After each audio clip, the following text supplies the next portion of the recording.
السلام علیکم ورحمۃ اللہ تعالی وبرکاتہ۔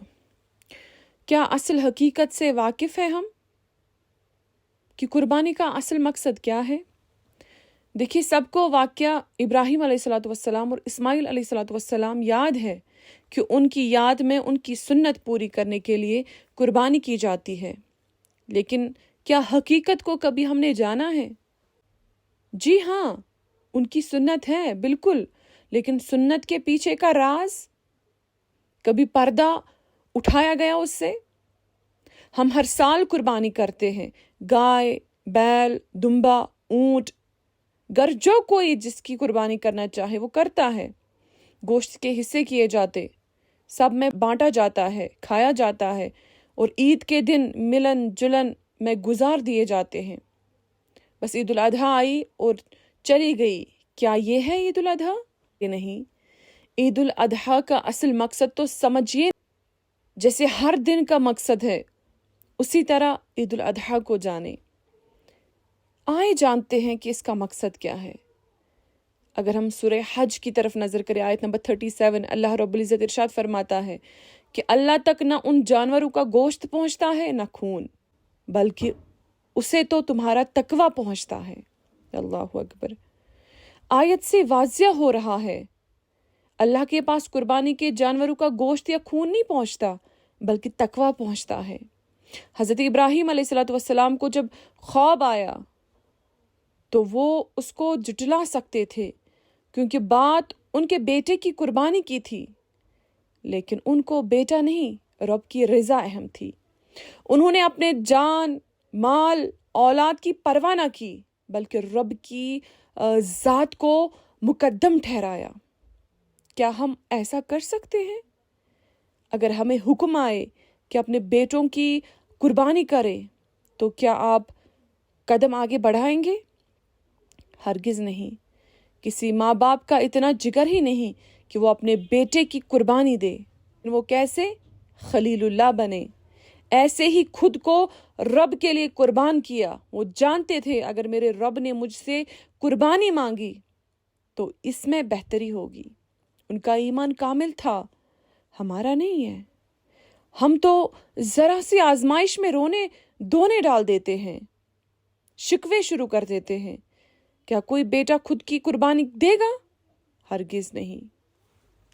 لیکن وہ بھی تو بیٹے تھے نا، جنہوں نے کہا کہ بابا آپ رب کے حکم کی تکمیل کیجئے، میری گردن حاضر ہے۔ اللہ اکبر۔ اللہ نے ان سے اتنی بڑی قربانی مانگی، وہ اس میں پیچھے نہ ہٹے، اور ہم اپنے نفس کے ہاتھوں اتنے مجبور ہیں کہ ہم رب کی رضا کے لیے چھوٹی قربانیاں نہیں کر سکتے۔ آخر ہم سے مانگا ہی کیا ہے؟ اللہ نے ہم سے مانگا ہی کیا ہے؟ فقط ایسے احکامات دیے جن میں بہتری، سکون ہمارا ہی ہے، جن میں جنت ہمیں ہی ملنی ہے۔ اللہ نے ہم سے بڑی قربانی تو نہیں مانگی، وہ رب جانتا ہے ہم وہ نہ دے پائیں گے، لیکن یہ تو ہمارے بس میں ہے، ہم پھر بھی انکاری ہے۔ آخر کیوں؟ قربانی محض جانور ذبح کرنے کا نام نہیں ہے، بلکہ قلبی قربانی، نفس کی قربانی، خواہشات کی قربانی، اور اللہ کی رضا کے لیے اپنے جذبات، مال اور آرام کو چھوڑنے کا عمل ہے۔